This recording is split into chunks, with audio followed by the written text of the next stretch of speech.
Did you know that there is a 2000-year-old book which, if it was applied in the modern life, it will solve all the world's problems? We are talking about the Tao Te Ching by Lao Tzu. This book, which was written over 2000 years and is still as modern and as valid and as applicable as any other personal development and spiritual book. And I will dare to say this summarizes all spirituality books that I read so far. This is the Intuitive Move podcast, and welcome to the episode 6, where we are going to discuss ancient wisdom, modern life, how we can apply this 2000-year-old book in today's life and solve our problems in the easiest way. So this book caught my eye because I first started reading another book, which was the explanation of this one. The other book was the Change Your Thoughts, Change Your Life by Dr. Wayne Dye, and he basically explained all the chapters, which this Tao Te Ching has 81 chapters. Each chapter has a lesson. And this Change Your Thoughts book explains each of them and ways in which they can be applied in the modern life. So with that book, Dr. Wayne also blew my mind, and I thought I need to read the original. Why the Tao Te Ching? And also, why does it sound so familiar? By the way, the Tao Te Ching, so Lao Tzu was the founder of the Taoism, the philosophy and the religion. So let's dive right in. In this episode, we're going to explain or try to apply the first 7 lessons of the Tao. The first lesson is called Living the Mystery. It's about not trying to define or control life, but live in harmony with the mystery. And that really touches me because for example, in my experience, I'm curious, I have a lot of questions, and I go and I find the answer. And nowadays, in the world of ChatGPT, we have answers practically instantly, and we have the answers of many complex problems, at least from ChatGPT perspective. So this lesson, the very first chapter of the Lao Tse Ching, is about embracing first accepting and learning to live with a mystery. We don't need to learn everything. We don't need to have the answers to all our questions. So this is how I think when he wrote it 2000 years ago, but now it's more relevant than ever. Nowadays, with all the technology and all the answers, which makes us have more questions and we want to know more and know more, and we don't even try to live with a mystery. And some things are better experience and some things are better just to be. And how much crisis we have right now in the world about not learning how to be mystery. And speaking about this, it comes to mind that how many times you didn't know what the future will hold, but what came after was much better. So I find that this chapter also can be applied to that situation where we think that we need to know everything, we need to plan for everything, for every single thing. And then when we plan every single detail, we actually limit ourselves. And that's another thing that I think Lao Tse wanted to say in this book. Everything is a mystery, and if we let it be a mystery, then we open ourselves to something much better, to something perfect for us. This reminds me of the time where I was planning to move to Australia, and when I think back on that time, I did some planning, but I also left some room for the unknown because I literally didn't know. And I was excited, and I came here with a little bit of plan, but not everything planned, and I went with the flow. So I find the whole book in general invites you to go with the flow. Don't fight against, the current. Is that how you say it? And so use the environment and mimic nature to let things be in the way that they need to be, so deep, and at the same time, embrace whatever result it happens. So it's about leaning in and let things be. So amazing. So that's the first lesson about embracing mystery. The second lesson is called living with paradox. And the essence of this chapter is about opposites: good, bad, success, failure, how one defines the other, how we wouldn't have success if we didn't have failure, how we wouldn't have beautiful if we didn't have ugly.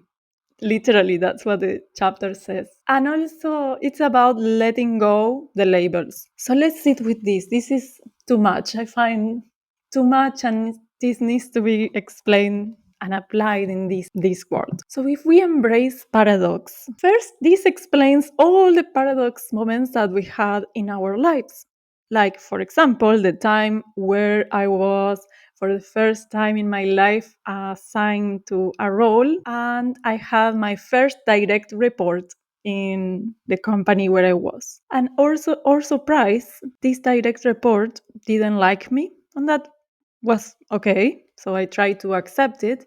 Not only that, but this direct report was a little abusive and did some bullying to me. And the first thing I thought is, what the hell? Why? This is my first direct report experience, and I have this being which is so mean to me. That was a paradox to me. Why? Why would you do that, universe? But when you're having a really hard time, trust me, sometimes you don't have space because it's such the anxiety that you don't see anything good out of it. At one point, so then I was finding a little bit of light. Okay, maybe I can learn from this, or what's the lesson for me? And I decided that the lesson was to teach me to protect myself, to protect my energy.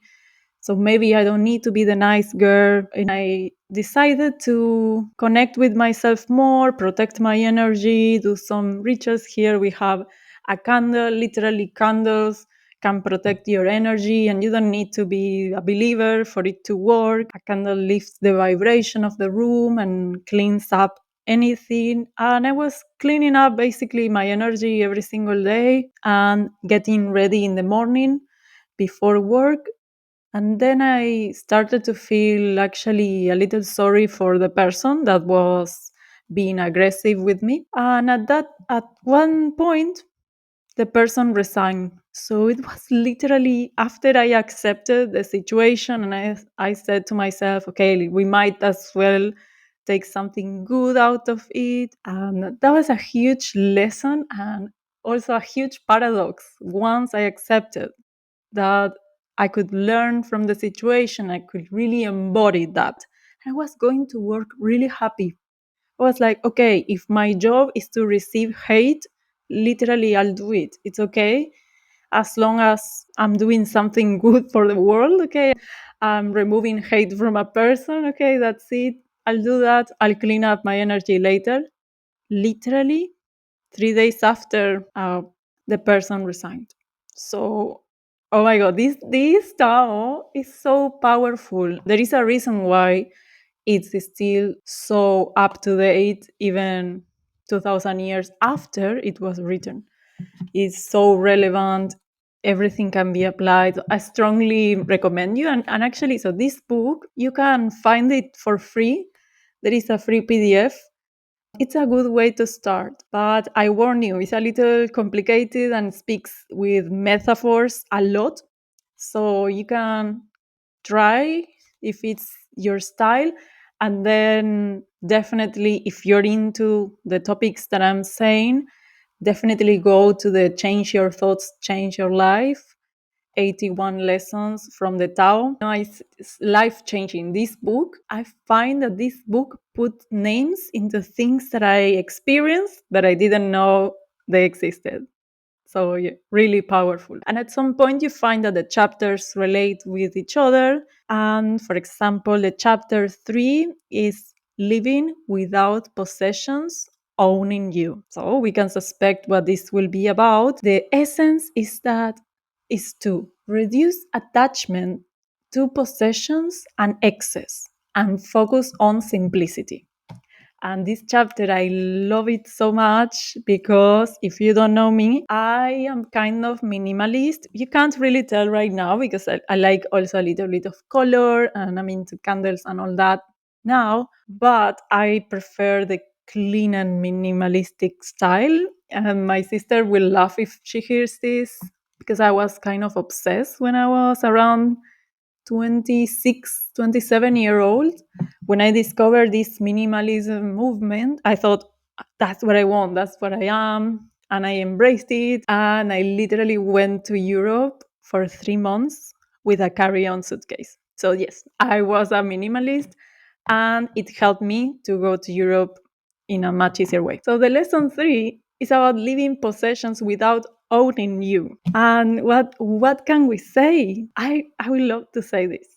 Have you ever consulted with your intuition before buying something? Maybe you did it without noticing it, but have you ever tried a dress or any piece of clothing and you thought, I feel amazing, and you see yourself wearing that in different situations? That is your intuition.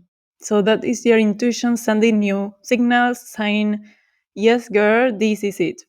Or sometimes you see a dress which is beautiful, but then you wear it and the size and the fabric, everything is perfect. However, there is a je ne sais quoi, which you don't know why you don't like it. That is also your intuition. So I challenge you the next time that you buy something that you don't normally buy, so those one-off items, I challenge you to go to the change room, or if there is an opportunity to sit aside in the shop, sit and think how you feel. How many times do you ask yourself, how do you feel with an item that you're potentially going to buy? And do you see yourself wearing that, using that in certain situations? Try to visualize them. If you're not able to feel it, then maybe it's a sign that you shouldn't buy it. And I know there are so many techniques around purchasing, like buying, waiting 24 hours before buying the item. I find that's a very common rule that some people know, and I like it. It's good, but it's more for beginners. If you want to go a step further, you don't need to wait 24 hours. You can access your intuition and you can ask, do I really need this? When am I going to use it? In which situations? Does this add value to my life? You can ask all these questions and just stay silent, wait for the answer. I promise you, you'll find and you'll hear the answer. You have the power inside you. I'm just here trying you to see it. So, and also this technique doesn't only apply for those one-off license items. So those one-off purchasing, that's fine, but the most amount of things that we buy are things, for everyday living, like groceries. I know this is crazy, but I also apply this technique to groceries. So you can make the list. After that's done, go to your intuition. Ask your intuition. What do you want to eat? How do you see yourself? Like, what do you see having for dinner in 5 days?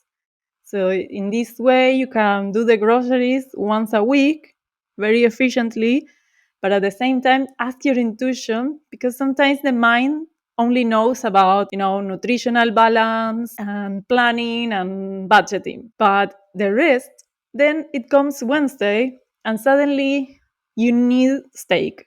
And when you went to the grocery store that day, you were vegetarian or you wanted to be vegetarian.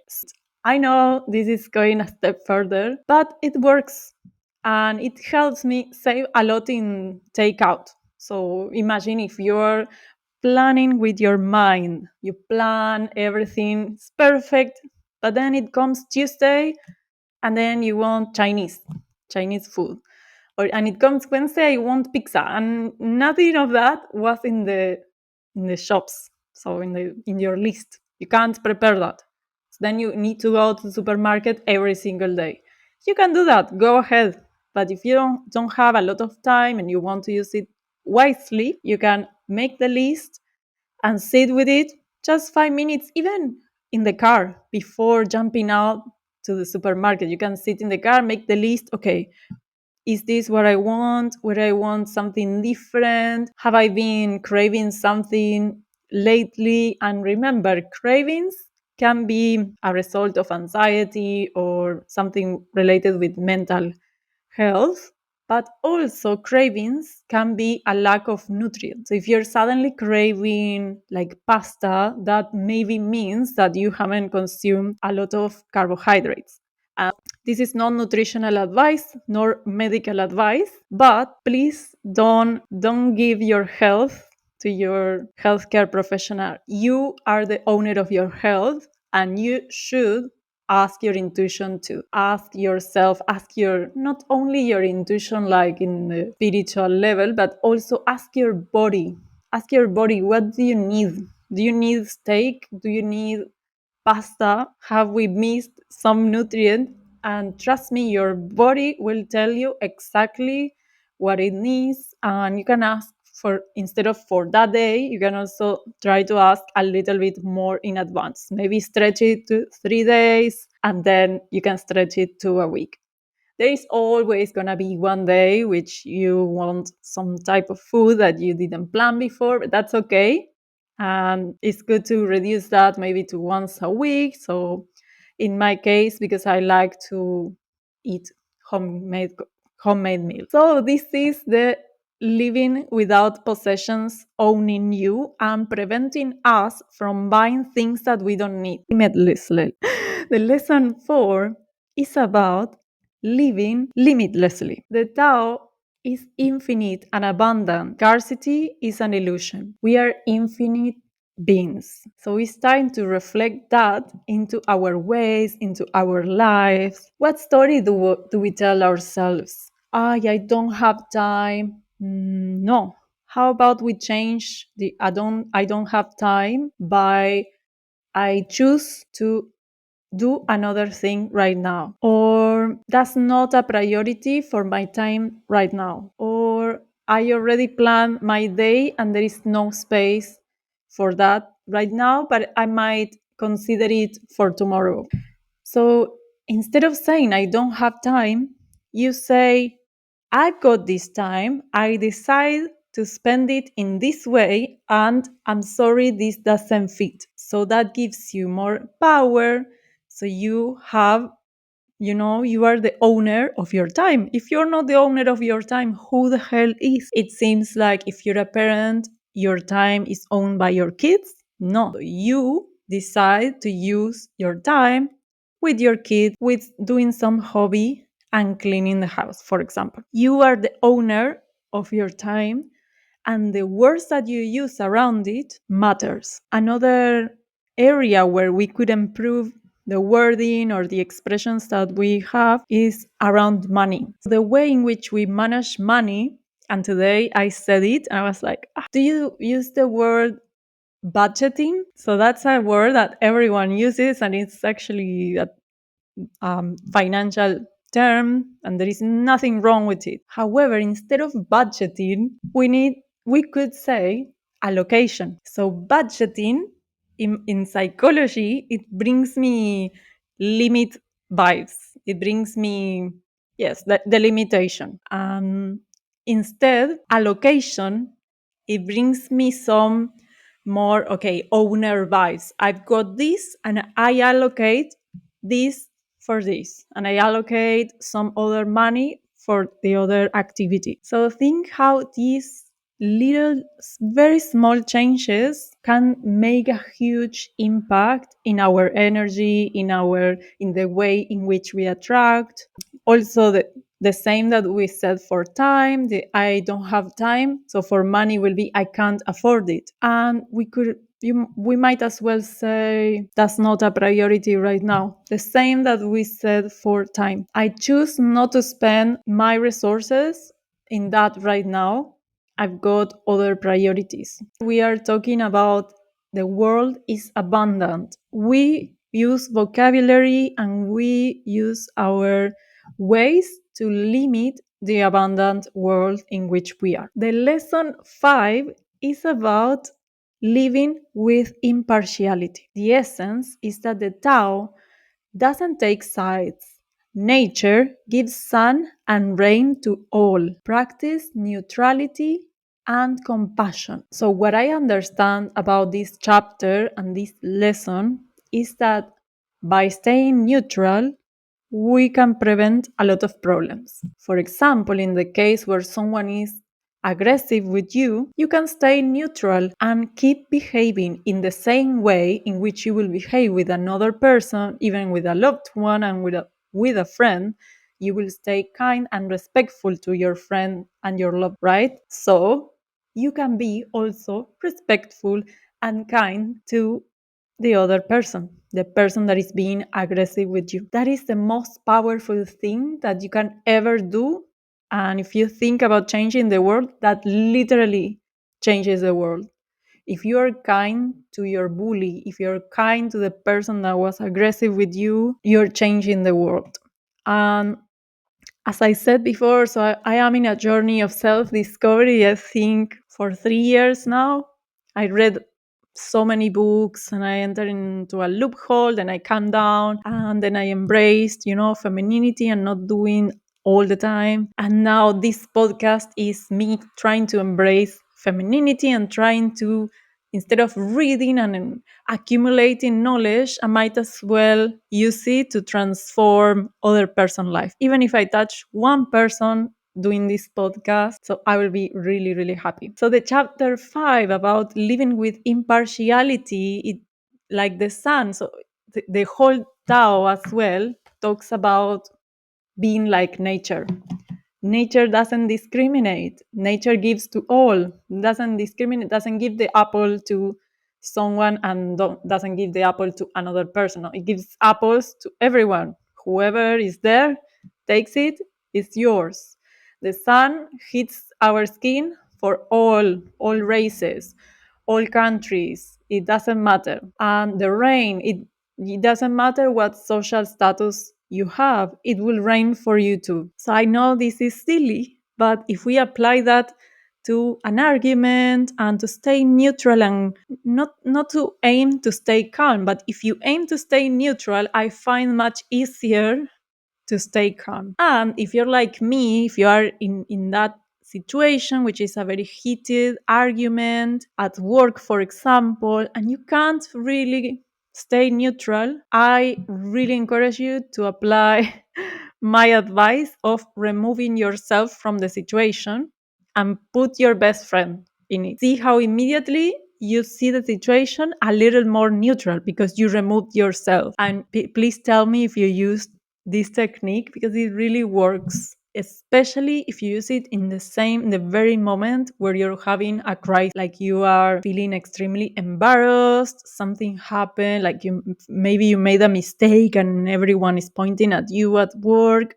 Especially in those situations, this works. Remove yourself from the situation and add your best friend. So in situations also where you are receiving aggression or you're in a very toxic environment, the more you remove yourself from the situation, the much easier will be for you to see it as a neutral situation. Okay, there is one party, there is another party, this is happening, I am here. I know it's hard, extremely hard, but if you try to stay neutral and you are you, no matter who the other person is, so you will be embracing neutrality and everything will become much easier. And I've got an example, which actually was very hard because we are humans and we have our ego. The ego wants to be right, the ego wants to be the best, or the ego wants some spotlight. So I had this job for a while and I had the most abusive and toxic manager ever. I don't know if I attract these people. I start blaming myself, but whatever. I had this manager and the person was moved to another area. So it was coming to an end. The period in which this person was my manager was coming to an end. And I was like, yes, so happy. And I was trying to stay, calm. And I'm no saint. I try to be a good person, but I'm no saint. So I was like, okay, I'm happy that I'll be finally in peace. And I spoke to my dad, and he said, but give them a gift, buy something like an attention, like a detail, like a small detail. I was like, are you crazy? How can I do that? And I said, no, I'm not gonna do it. I'm not gonna do it. And then I did it, and it was the best feeling ever. It was not about superiority. It was about, I am this. I am good. I'm like neutral, normal, good person. And if I will give an attention, a detail to anyone which will have a last day with me, so why don't I do that with a person that was really mean to me? And it felt really good. It felt like all was clean. Like, I don't know if you believe in karma, but I felt like my karma was like, whew, clean, all clean.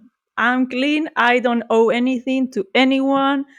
I'm on my own here. It felt really, really good. I felt neutral.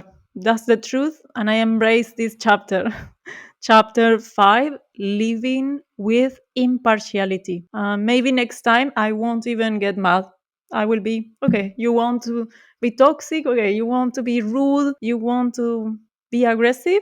Go ahead.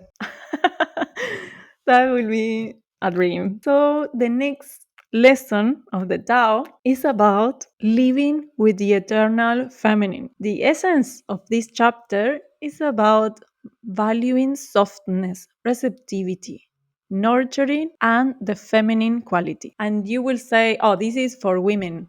No, we all have the masculine and the feminine energy, and not if you maybe lean into receptivity and nurturing and soft, doesn't mean that you're a woman or that you're feminine. No, it means that you know what to embrace from each side. Sometimes we need to be a little masculine and rigid and put limits and use a little bit of power, but sometimes we need to be soft and receptive and lean into our femininity. This chapter talks about Mother Nature, to me, in my opinion. So it talks about the mother of all, and I think of Mother Nature. And it says, what it says, it makes me think that if we all lean into our feminine side, we will be in a better world, for sure. There is a reason why the best leaders of the world are female. And again, it's because females and women tend to lean into their femininity a little more. But some men, like Mahatma Gandhi, did a huge lot of change in regard to violence, and he literally stopped violence. And he wasn't a leader that leaned into their power. No, he was a person that was from that influencing an example style. So this chapter to me reminds us all that we should lean as well into our feminine side. And think about, there are some really cool leaders in the world like Sanna Marin, the former Finland prime minister, and also the current prime minister in Iceland, Hala Tomasdottir. So they are making a lot of change. If you go and research, they did so much for their countries. That's very impressive, and it's amazing all the things they did. And so that's, there you have. Is that, what style of leadership you want to have? I always ask my teams, what style of leader you want to be? Do you want to use your power? Do you want to need to use your authority to lead others? And do you want to need to use rules, or do you want to influence them to be their best selves, to learn the lessons for themselves so they can grow and learn and serve the team? Leave your people decide, leave your kids decide for themselves within the parameters of your guidance. So it's a guidance and influencing the best skills for a leader who wants to lean into their feminine side. And no, you're not a woman if you lean into the feminine side. We both have both sides. In fact, sometimes women forget that we have the feminine side. We are more masculine than the men, but that's another story. The lesson 7 and last one for today, it's about living beyond ego. I know it's hard, but we need to try. The Tao serves all, not itself. We are not doing this for the Tao. The Tao doesn't exist itself. It's us who give the meaning. So the same applies for everything. The true greatness is selfless. Be kind and generous and serve others, no matter who they are. So if you live outside your ego, you'll be this person who helps others no matter who they are, no matter their job title or their social status. This chapter, Living Beyond Ego, doesn't mean avoiding or blocking ego from our lives. No, it means seeing, okay, I've got this, or this is coming from my ego, and then choosing not to follow it. The best example is when you're talking to yourself and you're talking to yourself in a very harsh way, or your voice is being really mean, like, oh, why? Like me when I wanted to start the podcast and my voice was telling me, who are you? Who are you to start a podcast? What? In English? Like, why? You don't even speak English properly. That was my ego voice telling me encouraging words about starting this podcast. So I identified it. Okay, yes, this is coming from fears. This is coming from past trauma. I got it. You're here. I have it because I'm a human being, and I leave it aside. And then I lean into I try really hard to try to find this intuition intuition voice. And so finally I didn't even have to try hard. I needed to be in silence for a while, and finally the voice came out, and it said that the podcast will be a really good platform, a really good, like, a starting point, first to remove all my blockages with being seen. And the voice of my ego was telling me, all your friends are going to laugh, are going to say a lot of hateful things to you, and you're going to have a lot of haters. Are you sure you want to do this? And then when I leaned into my intuition, it was like, yes, this can be a very first step for you to overcome all these blockages, and then after that you can do this and this. So this can be a great thing to get started and explore your interests. See how the two voices were really opposite to each other, and it doesn't mean that you will not have an ego. No, even the most enlightened person in the world has an ego. But what once you have more awareness and you grow and you grow and you try to sit with yourself and get to know yourself, you can leave the ego voice aside. That's it. It's not so complicated. It's okay, who is this where is this coming from? The ego or my inner voice with my best interest in play? And you can see. You follow the words that you want. So living beyond our ego, that was the last lesson. And there is 81 lessons. So if you want, we can do them all. I love this book so much so that I went to China. Yes. I can also share a bit about that story about going to China. I really, really loved. I started the Tao Te Ching book before going to China, and then took ages. I took, I think, 4 months to read it, and I didn't even read it per se. I listened to it. So imagine, it's very difficult because of the metaphors, but it's worth it. And I think if we start talking about the Tao from in the way in which it can be applied in the modern world, it's much easier than to go back and you say, oh, the Tao, yes. So yes, we have come to the end of the episode, and thank you so much for joining me in the intuitive move. Remember, trust the mystery, embrace the paradox, and stay true to your intuition. Let go what doesn't serve you. Don't accumulate more than what you need. Lead with softness when you can, and check in with your ego before it takes the wheel.